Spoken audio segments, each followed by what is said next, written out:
Este é 15 Minutos, uma conversa rápida sobre momentos críticos do atendimento no pronto-socorro. Este é o podcast do curso de Medicina de Emergência do Hospital das Clínicas da Faculdade de Medicina da USP.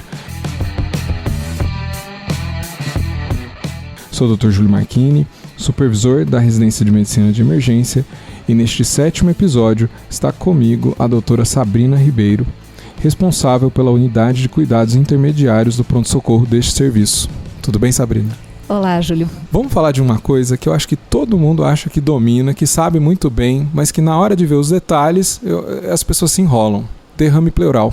A primeira coisa que eu acho que todo mundo tem que saber sobre derrame pleural na emergência é que no momento em que chega um paciente cujo principal problema é o derrame pleural, você deve ficar muito feliz porque você com certeza vai resolver o problema desse paciente.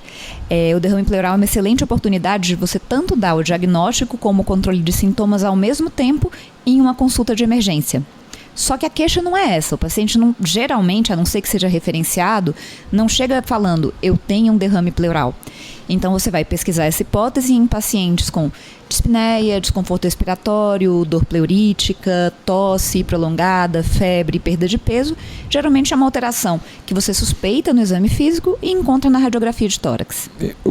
Essa era exatamente a minha primeira pergunta. Exame físico e raio-x. O exame físico consegue me direcionar completamente ou sempre eu vou... O exame físico ele é bastante sugestivo quando o derrame é muito grande, né? Mas ele é muito pouco sensível. Então, pequenos derrames geralmente não são detectados e derrames bilaterais em que você usa como critério a assimetria também fica difícil detectar. Então, sim, 100% das vezes você tem que pedir o raio-x, mesmo porque um murmúrio abolido pode ser também um pneumotórax, uma massa ou outro diagnóstico e acredito que você não queira puncionar isso. Muito bem. Então, a gente fez o raio-x e identificou o derrame pleural. Eu sempre vou puncionar para fazer um diagnóstico? Geralmente você vai puncionar. Quando você não vai puncionar? Quando você já sabe a causa desse derrame. Quando é o derrame crônico ou já investigado e o paciente não apresentar sintomas importantes decorrentes desse derrame. É uma emergência? Geralmente não. A emergência fica quando o paciente tem uma dispneia importante ou quando você tem a suspeita de um empyema ou alguma coisa que você vai ter que fazer uma conduta mais invasiva, dependendo daquele derrame. Dentre as causas que você geralmente suspeita, você consegue... O que você sugere aí ou imagina aí que não vai precisar puncionar?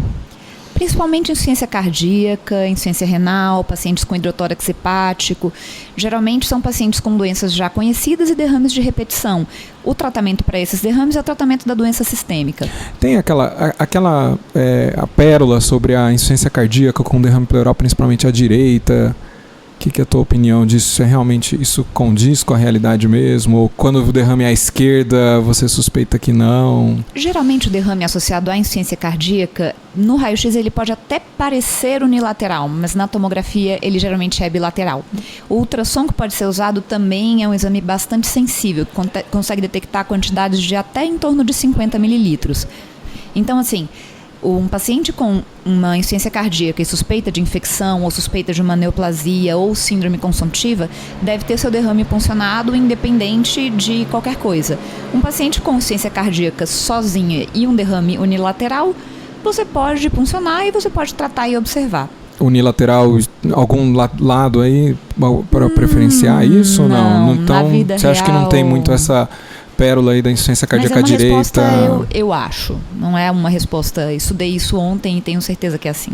Não, a nossa impressão clínica às vezes também é muito, muito importante. É uma coisa muito interessante. Minha primeira toracocentese não fui eu que fiz. Né? A gente chega de outras universidades aqui para a USP, geralmente sem saber os procedimentos, e é cobrado que a gente já saiba. Então, a primeira que eu fiz, eu ensinei um interno, já tinha estudado a técnica, estava lá muito segura, rezando bastante. E é engraçado que depois eu acabei fazendo doutorado nisso e eu puncionei mais pacientes, fiz mais toracocenteses provavelmente do que qualquer outra coisa na minha vida. Insuficiência cardíaca é o menos comum no ambulatório referenciado. As principais causas, na verdade, no referenciado. No pronto-socorro é a causa mais comum. Com certeza. Muito bom. Então a gente realizou, então, acho que não vai caber aqui nesse episódio a gente falar a técnica de toracocentese, mas vamos falar dos exames. Que exames que eu peço? O que é interessante a gente olhar? Eu vou falar uma coisa só sobre a técnica. Perfeito. Quando o raio-x e o seu exame são concordantes e cheque sempre a lateralidade, você geralmente pode puncionar com segurança. Se eles são discordantes ou se há dúvida, se utilize do ultrassom. É um instrumento amplamente disponível e auxilia bastante. Em relação ao diagnóstico, você tem uma coisa principal a saber. A doença está na pleura ou a doença não está na pleura. É uma doença sistêmica em que você tem uma alteração de forças hidrostáticas e um transudato que invade a cavidade pleural. Então, a primeira diferenciação, já descrita por Light muito tempo atrás, é essa, de transudato ou exudato, o que basicamente te fala onde está o problema. E quais são os critérios? Os critérios de Light são bastante conhecidos e aí a gente já vai falando dos exames que têm que ser pedidos, que são DHL e proteína total, tanto sérica como no líquido pleural. O transudato é o que tem menos proteína, menos DHL. Então, se o seu líquido pleural tem ou proteína do líquido sobre a proteína sérica acima de 50, ou DHL do líquido sobre DHL sérico acima de 0,6, ou um DHL sérico que é acima de 2/3 do seu valor de referência do DHL do sangue, você está diante de um exudato. Se tudo isso for negativo, se tiver pouca proteína, pouco DHL, você está diante de um transudato, o que na prática se traduz numa repercussão na pleura de uma doença sistêmica. E qual que vai ser a relevância prática? O que isso vai mudar na minha conduta na hora que eu tiver esse diagnóstico? O que vai mudar diretamente é que o seu tratamento no transudato é o tratamento da doença sistêmica. E o tratamento no exudato é o tratamento da condição específica, como uma pneumonia, um câncer. E uma pergunta que me fizeram recentemente na sala de emergência é a respeito da septação. Parece ter um derrame septado, a gente pode imaginar que um derrame é septado pelo raio-x ou não, qual é o melhor exame? Pelo raio-x, geralmente, quando ele não é septado, você vê esse formato livre de cunha. Quando você vê recortes ou situações de maior irregularidade, geralmente é um derrame septado.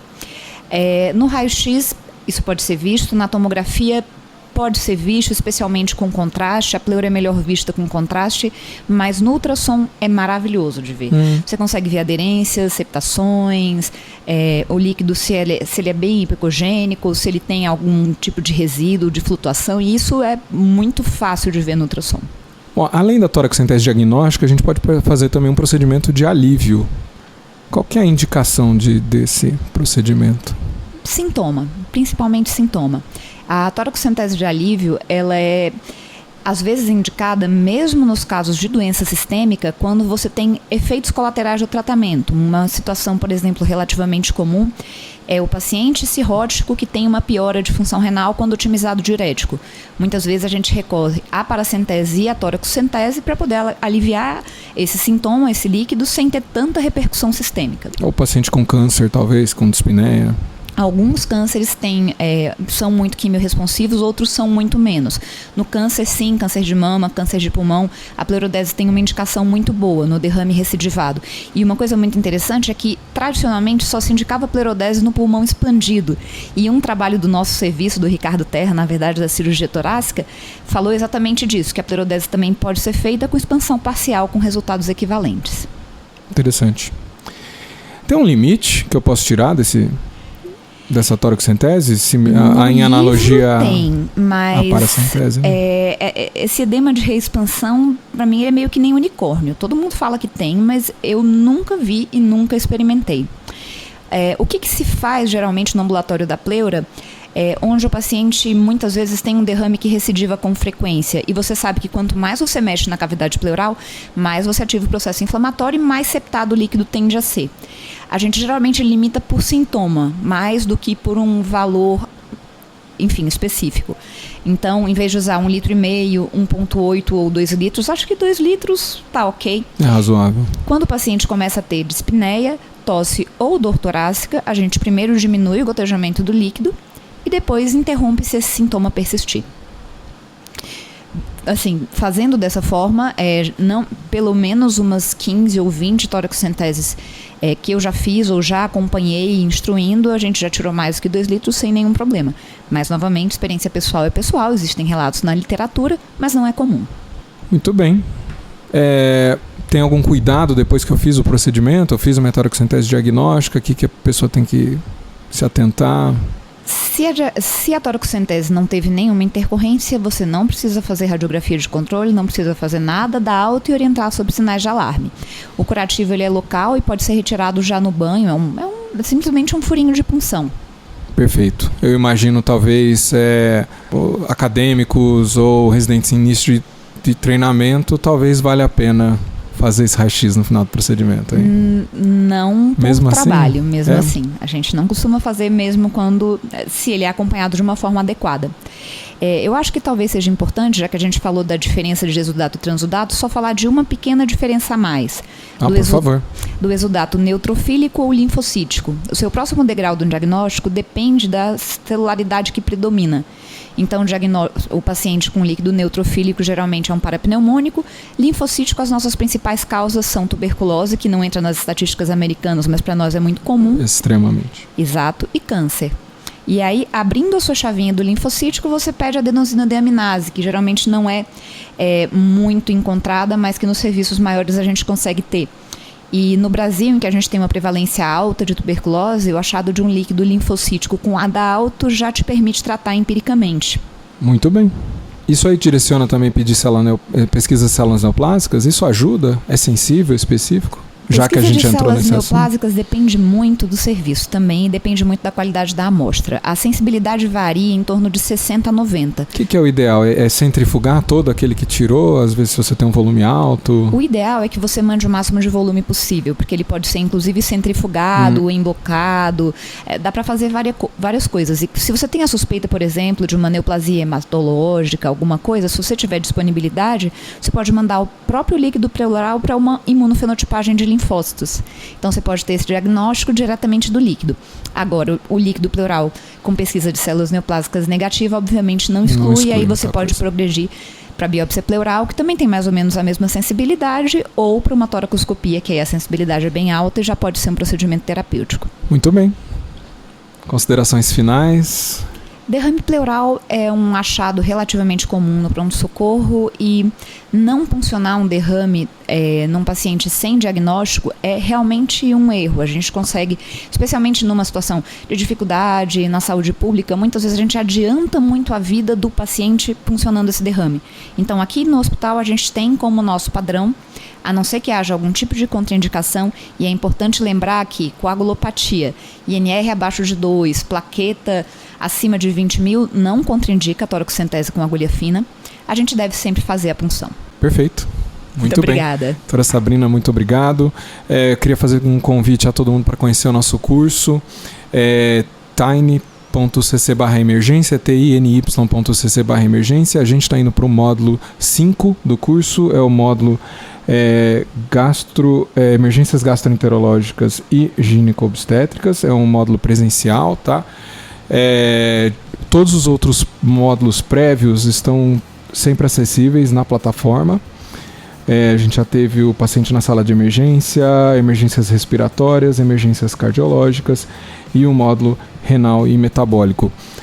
Vou adiantar aqui uma notícia, logo a gente vai estar lançando o livro principal do curso, tá? Então fiquem aí esperando novas notícias. E mais uma outra coisa que a gente vai ter logo é uma nova versão do curso de sala de emergência em 15 temas. Então fiquem preparados aí para essas novidades. Desse curso que eu estou participando da coordenação, eu queria dizer que vai ser muito interessante porque ele vai ser baseado em problemas. O meu paciente está sonolento, o meu paciente está com falta de ar. E aí a gente vai discutir as principais hipóteses baseadas em problemas reais e do dia a dia. Então estão todos convidados. Muito obrigado, doutora Sabrina. Muito obrigada. Até mais.